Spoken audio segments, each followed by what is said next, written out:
भाइयों बहनों नमस्कार। All India anganwadi news channel में आपका स्वागत है। चैनल से जुड़ने के लिए नीचे दिख रहे रेड कलर के सब्सक्राइब बटन पर आपको सबसे पहले क्लिक करना है। फिर साइड में एक नोटिफिकेशन बेल यानी घंटी बन के आएगी, उस पर जब आप दबाएंगे तो 3 घंटी आपको दिखेंगी, जिनमें सबसे ऊपर आल वाली घंटी आप लोगों को दबा लेनी है। सभी आंगनबाड़ी सेविका सहायिका मिनी बहनों का आज के इस वीडियो में स्वागत है। बहनों आपको अवगत करा दूं कि आज और कल यानी 23 और 24 सितंबर को अवकाश घोषित कर दिया गया है। तो आइए देखते हैं कहां कहां यानी किन किन जिलों में अवकाश घोषित है। तो हमारे पास एक जानकारी आई है, संगीता तोमर बहन ने भेजी है, जो कि आगरा से आती हैं। और आगरा में जिला बेसिक शिक्षा अधिकारी ने 22 सितंबर को कल ही अपने यहां एक आदेश प्रवीण कुमार तिवारी जी हैं, उन्होंने जारी कर दिया है। और अपने इस आदेश में उन्होंने कहा कि जनपद आगरा में अत्यधिक वर्षा होने के कारण जल भराव एवं अतिवृष्टि की संभावना को दृष्टिगत रखते हुए जिलाधिकारी महोदय आगरा के अनुमोदन दिनांक 22 सितंबर 2022 के अनुपालन में जनपद आगरा के कक्षा नर्सरी से लेकर के कक्षा 8वीं तक के समस्त राजकीय परिषदीय कस्तूरबा गांधी आवासीय बालिका विद्यालय और अर्ध शासकीय सहायता प्राप्त वाले साथ ही मान्यता प्राप्त वाले भी विद्यालय, जिनमें दिनांक आज 23 सितंबर और कल 24 सितंबर, तो 2 दिन का अवकाश घोषित किया जाता है। उक्त दोनों आदेशों का यानी उक्त आदेशों का कह सकते हैं कि कड़ाई से अनुपालन सुनिश्चित करें तथा अवकाश की अवधि में शिक्षकों द्वारा प्रशिक्षण सहित अन्य विभागीय कार्य का संपादन किया जाएगा।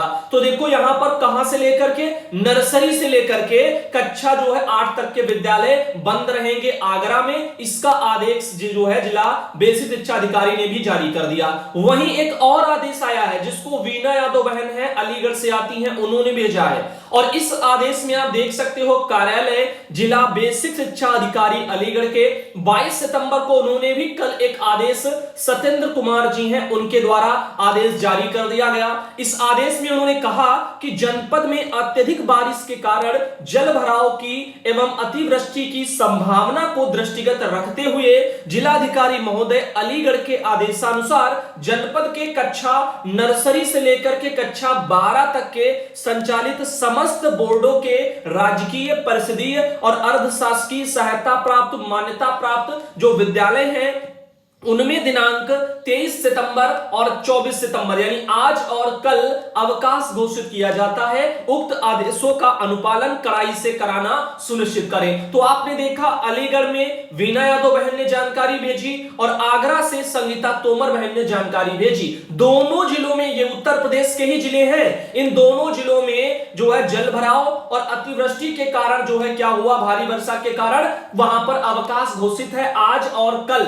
अब ऐसे में वहां पर ऑर्डर दिया था डीएम ने, जिसके बाद से जो है जिला बेसिक शिक्षा अधिकारियों ने शिक्षा विभाग से अपना लेटर जारी कर दिया। लेकिन आंगनबाड़ी बहनों के विभाग ने डीपीओ महोदय के स्तर से लेटर जारी नहीं किया गया। क्या यही मान लिया जाए कि नर्सरी तो इसमें लिख ही दिया गया है, तो नर्सरी से लेकर के कक्षा 12 तक बंद रखने के लिए जो किसने कहा है, जिला बेसिक शिक्षा अधिकारी ने कहा है। अब क्या उसी के अंतर्गत हम सब प्री प्राइमरी में आ चुके हैं, तो इसलिए हमको भी जो है छुट्टी मना लेनी चाहिए या फिर अगले हमारे विभाग के आदेश का इंतजार करना चाहिए? आप सब भाई बहनों की इस मैटर पर क्या राय है कमेंट में बताएं। लेकिन हमारा यही कहना है कि जब भी कभी चाहे सर्दी हो चाहे गर्मी हो अवकाश इसके लिए मांगे जाते हैं तो हमारे विभाग से ऑर्डर बहुत ही लेट निकलते हैं। मानो कि जैसे आंगनबाड़ी में आने वाले बच्चे कोई बच्चे ही नहीं है या फिर उनकी तरफ किसी का ध्यान ही नहीं है।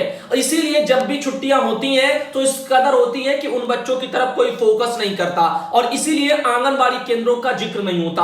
अब हमारे डीएम महोदय और साथ ही साथ डीपीओ महोदय, जहां कहीं भी इस तरह की दिक्कतें हैं, जल भराव हो रहा है भारी वर्षा के कारण या अतिवृष्टि हो रही है, तो उसको ध्यान में रखते हुए अपने वहां के आंगनबाड़ी केंद्रों के लिए भी इसी तरीके से सूचना जारी कर दी जाए, क्योंकि वो तो बच्चे इनसे भी छोटे हैं। तो अब यहां पर 8 तक अगर इनका बंद है तो आंगनबाड़ी का भी बंद होना चाहिए, क्योंकि उन बच्चों की तरफ भी ध्यान देना चाहिए। तो इस बारे में कई बार मैंने आवाज उठाई है, लेकिन यहां पर हमेशा हमें इसी तरह की कमी देखने को मिलती है कि सबकी छुट्टी हो जाती है लेकिन आंगनबाड़ी के नन्हे मुन्नों की नहीं हो पाती। इधर आप देख भी सकते हैं, ये सरोज बहन है जो कि इटावा जिले से आती हैं। ये उत्तर प्रदेश के इटावा जिले से उन्होंने कहा कि क्या आंगनबाड़ी की छुट्टी नहीं होगी? मूसलाधार बारिश होने के कारण सभी कॉलेज में विद्यालय बंद हैं, लेकिन आंगनबाड़ी खुली रहेंगी, ऐसा क्यों है? तो ये यहां पर बहन का देखो कहना भी है। तो ऐसे जगह जगह से आंगनबाड़ी बहनें अपना चाहती है कि उनके वहां पर भी केंद्र बंद हो, अगर उनके वहां ऊपर वाले कक्षा 1 से 8 तक के बच्चों के बंद रहते हैं तो ऐसे में आंगनबाड़ी के भी बंद होने चाहिए।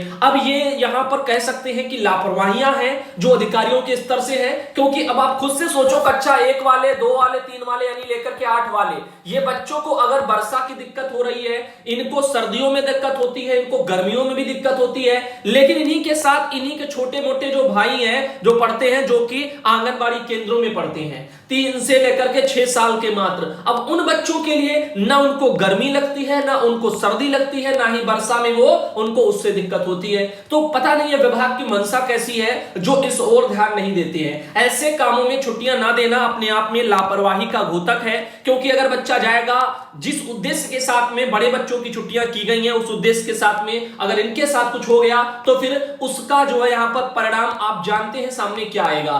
तो इसीलिए मैं चाहता हूं कि सभी जिलों में जहां कहीं भी इस तरह की समस्याएं हैं, छुट्टियां होती हैं, तो केंद्रों को लेकर के भी स्पष्ट निर्देश होने चाहिए, उसमें भी आंगनबाड़ी केंद्रों का भी जिक्र कर देना चाहिए। इधर हम बात करते हैं, देखो अभी 22 तारीख को स्वस्थ बालक बालिका स्पर्धा कार्यक्रम बहनों ने मनाया, जिनमें आप देख रहे हैं सुजाता बहन है, चंदौली जिले से आती है, कितना बढ़िया सा उन्होंने इसको बनाया है, पोषण भी और पढ़ाई भी आप देख सकते हैं, उन्होंने एक कागज से बनाया है और बहुत ही अच्छा लग रहा है। ऐसे उन्होंने देखो ये उसका एक और इसमें उन्होंने लिख भी दिया कि प्रतियोगिता जो है स्वस्थ बालक बालिका वाली वो 22 तारीख की, और आईसीडीएस जो है चहनिया, चंदौली, आंगनबाड़ी सुजाता, रामगढ़ वगैरह थर्ड उनका केंद्र। अब देखिए एक और इन्होंने बनाया राष्ट्रीय पोषण माह को लेकर के, और इसमें भी इस तरह से उन्होंने सब लिखा है। आगे चलते हैं और आपको बताते हैं, जैसे कि यहां पर वीरेंद्र कुमार भाई हैं, बलिया से आते हैं, जिनके द्वारा कुछ हमें फोटो भेजी गई है। पहले इनके मैटर पर आते हैं कि मामला क्या है। तो मामला है, इन्होंने कहा है कि ये बलिया का ही है और आज ही आंगनबाड़ियों की समस्याओं के निमित्त डीपीओ महोदय से संगठन के साथ में सौहार्दपूर्ण वार्ता संपन्न कराई गई है। तो वीरेंद्र भाई ने जानकारी भेजी है, आइए विस्तार से फोटो आपको दिखाते हैं। तो डीपीओ महोदय के साथ में यूनियन की बैठक हुई है आंगनबाड़ी बहनों की समस्याओं को लेकर के। आप देख सकते हैं काफी आंगनबाड़ी बहनें हमारी यहां पर नजर आ रही हैं। वहीं पर और आगे आपको कुछ तस्वीरें दिखाते हैं और फिर चलते हैं आगे और आगे की जानकारी भी आपको देते हैं। तो ये बहनें हैं जो कि बलिया से आती हैं और वहां पर ये उनकी समस्याओं को लेकर के बैठक की गई है। अब चलते हैं आगे और आपको दिखाते हैं कुछ अन्य जानकारी, जैसे कि आप यहां पर देख सकते हो गवर्नमेंट ऑफ यूपी ने एक ट्वीट किया है कि वर्तमान और भविष्य इनकी योजनाएं बताएंगी महिला विधायक। तो आइए इन आर्टिकलों को देखते हैं। एक तो ये है कि वर्तमान और भविष्य की योजनाएं बताएंगी महिला विधायक, और साथ ही साथ जो है यहां पर आज जो है आधी आबादी ही रखेगी जो है सदन में पूरी बात। तो इस तरह के मैटरों पर भी थोड़ा थोड़ा फोकस करते जाइए, क्योंकि आपको पता है अभी कल ही आपके वहां सपा विधायक एक थी, उन्होंने आंगनबाड़ी बहनों की जोरदार आवाज को सदन में विधानसभा में उठाया था। तो ऐसे में मैं चाहता हूं कि आप सब बहनें इन मैटरों पर भी फोकस करती रहें, क्या पता कहीं से आपके हक की भी जो है लड़ाई के लिए भी तैयारियां हो रही हूं। लिखा गया है कि विधानसभा में महिला विधायकों का विशेष सदन आज, तो ये इनका सदन हो गया, शायद उसी में वो जो सपा विधायक थी उन्होंने ही आवाज को उठाया था। अब देखो इसमें क्या लिखा है, क्षेत्र के महिला मुद्दों को आवाज मिलेगी, जैसे कि हाथरस सीट से भाजपा विधायक अंजुला सिंह माहौर कहती हैं कि सरकार ने महिलाओं के हित के लिए बहुत काम किए हैं, अपने क्षेत्र की महिलाओं की आवाज भी सदन में रखूंगी और हमारी मंत्री बताएंगी कि सरकार के पास नारी समाज के लिए क्या योजनाएं हैं। मछली शहर सीट से सपा विधायक डॉक्टर रागिनी सोनकर, तो रागिनी सोनकर ही जी थी जिन्होंने ही आवाज को कल उठाया था, और मैंने शाम को वीडियो भी आपको दे दिया था कि विधानसभा अध्यक्ष के इस प्रयास के लिए मैं धन्यवाद दूंगी, लेकिन महिला सशक्तिकरण के नाम पर चल रही योजनाओं की हकीकत पर अपनी बात रखूंगी। सरकार की योजनाएं दिखावा है और नाकाफी हैं। तो इसीलिए उन्होंने आंगनबाड़ी बहनें, आशा बहनें, इनकी आवाज को बुलंद करते हुए कल अपनी बातों को रखा था। तो महिला विधायकों को भी जो है सदन में आवाज जो है रखने के लिए कल बोला गया था, और इसीलिए वहां पर सपा विधायक रागिनी जी जो थी उन्होंने आंगनबाड़ी बहनों के हक में आवाज आवाज उठाई। बाकी जो आपकी विधायक महिलाएं हैं, इनसे जुड़ी हुई अभी कोई भी स्टेटमेंट आंगनबाड़ी बहनों से या महिलाओं से रिलेटेड नहीं आ रही है, जो कि उनके शोषण अगर हो रहे हैं। और वहां पर कुछ जो आप बीजेपी पार्टी के हैं, वो तो भैया अपना सरकार की जो योजनाएं चल रही हैं उनका गुणगान बखानी करेंगे, पार्टी के अगेंस्ट तो जाएंगे नहीं। तो इस तरह से उन्होंने कुछ नहीं कहा, लेकिन सपा वालों ने आवाज को उठाया। अब देखिए यहां पर छात्राएं भी दर्शक दीर्घा में होंगी शामिल, इस तरह से एक और आर्टिकल आया है। फिलहाल हम इस पर जो विस्तार से प्रकाश डालते हैं। इनका कहना है कि सदन में गुरुवार को महिला विधायक जवादी जो है यहां पर जो है उन्होंने कहा अपनी बात को वो रखेंगी। उनके मुद्दों में औरतों के हक की वर्तमान की जमीन हकीकत वगैरह भी होगी और जो है भविष्य के सपने भी होंगे।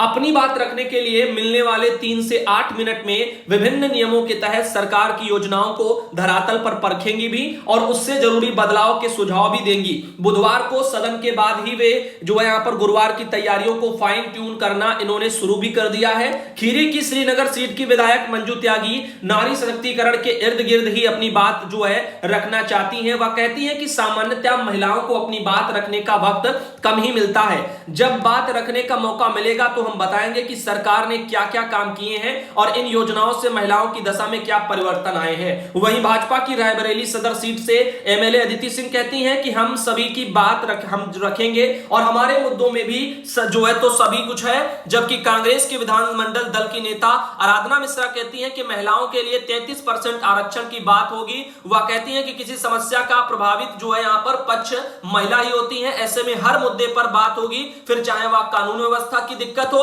महंगाई या बेरोजगारी की बात हो, या जो है कायमगंज से अपना दल से है विधायक जो सुरभि कहती हैं कि महिला शक्तिकरण के कामों को जनता के सामने रखा जाएगा। और गुरुवार को विजिटर्स जो है गैलरी में युवा होंगे और जो है यहाँ पर उन पर भी यहाँ की जो चर्चा का सकारात्मक प्रभाव पड़ना चाहिए। तो यहाँ पर आपने देखा सबने अपने अपने स्तर से कहा, पार्टी धारक वाले पार्टी के पक्ष में बोल रहे हैं योजनाओं का जो गुणगान करने के लिए। वहीं रागिनी सोनकर जो सपा से थी और उन्होंने कल जोरदार आवाज आप सबके हक में लगाई है। जो भी बेचारी शोषण वाली बहनें हैं जैसे आंगनबाड़ी आशा, ऐसे जो भी दबे कुचले जो है विभाग से आ रही हैं, जिनका विभाग भी जाने कब का है आंगनबाड़ी बहनों का, फिर भी इनके जो है स्तर में कभी भी सुधार नहीं हो पाए। इसीलिए उनकी जो है यहाँ पर आवाज को उठाना जरूरी था और इसीलिए उनकी आवाज को उन्होंने वहां पर रखा।